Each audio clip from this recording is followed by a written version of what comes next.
This is the MIDI Pro Tesla Coil controller, and we're going to take a look at some of the features today.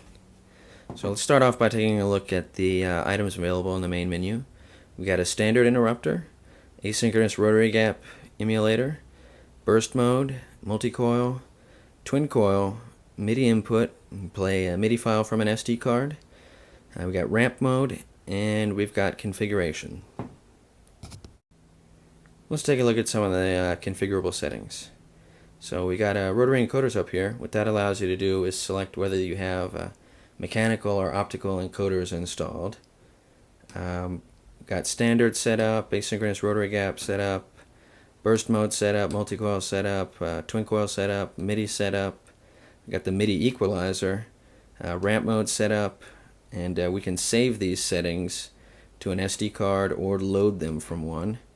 We got the factory defaults right here, and essentially what this allows you to do is reset it back to factory delivered settings.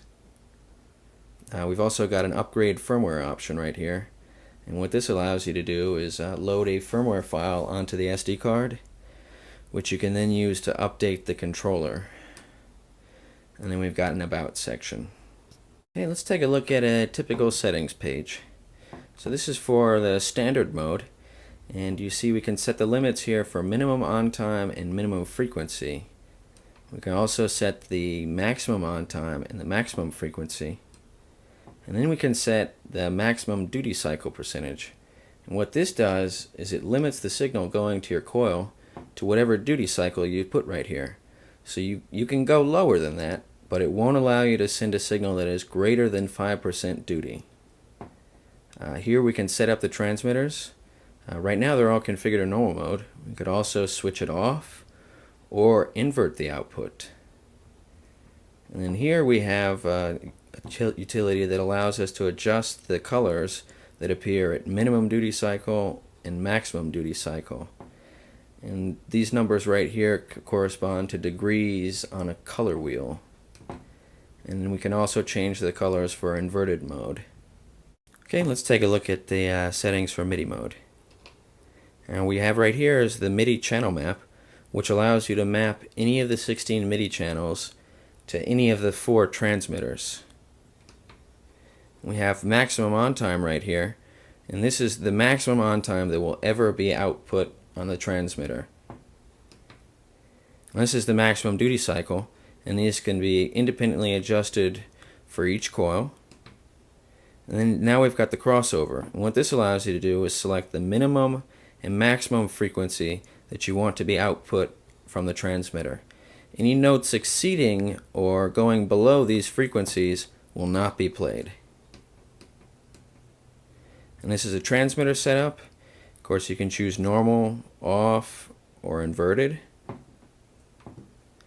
And then we got a duty color here, and that's the same as in standard mode.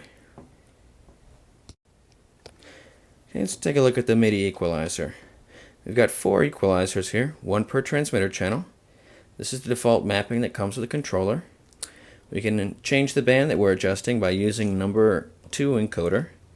And we see here that the minimum and maximum frequencies correspond to those set in the MIDI crossover. And also the maximum on time that you can see on here will correspond to that set in the MIDI setup. And we can change the width of our adjustment by using encoder number 3, and this allows us to make nice smooth adjustments to the curve.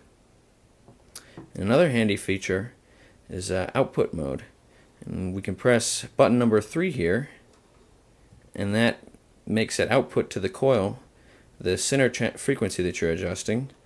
So in this case it'd be 261 Hertz, and we see that the color right here corresponds to the duty, and that's set in the MIDI setup.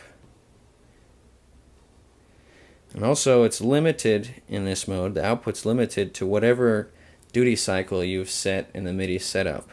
So you can adjust the value all the way up to the top, but it's not going to go past whatever you have the duty cycle limit set at. Okay, and to save the values we just simply exit the equalizer, and that's it. Really handy feature of this controller is the upgrade firmware utility. This is available from the configuration menu, which you see right now, Or when you power cycle the unit, it will, if you have a firmware file present on the SD card, it will ask you if you want to upgrade. Now to upgrade, you press button 1, or to cancel, you press button 2. And let's look at an upgrade. And as you can see here, it's pretty speedy. It'll take about 30 seconds to complete. And basically what this means is that the controller that you buy doesn't have to stay that way. You can get enhancements later, or if a bug is found, it can be fixed and you just upgrade the firmware and you have pretty much a new controller. And we'll see at the end of this, it's going ahead and resetting the saved values in the controller to the default values. This prevents any kind of errors from occurring if data changes in the controller. Now, if you had saved values before, you can always restore those with the load settings, or if you want to save your settings, you just hit the save settings button. Last, we have the about controller mode. And this basically just tells you some information about the controller, like the build number and the build date. Let's take a look at the MIDI file mode. As you can see here, it's loaded up all the MIDI files that are on the card. And so any file that you put on there that ends in .mid will show up on this list. And let's pick Eruption right here. And so when we select that file with button 1, it loads up a list of the available tracks. And so let's say I want to map track 1 to channel 1.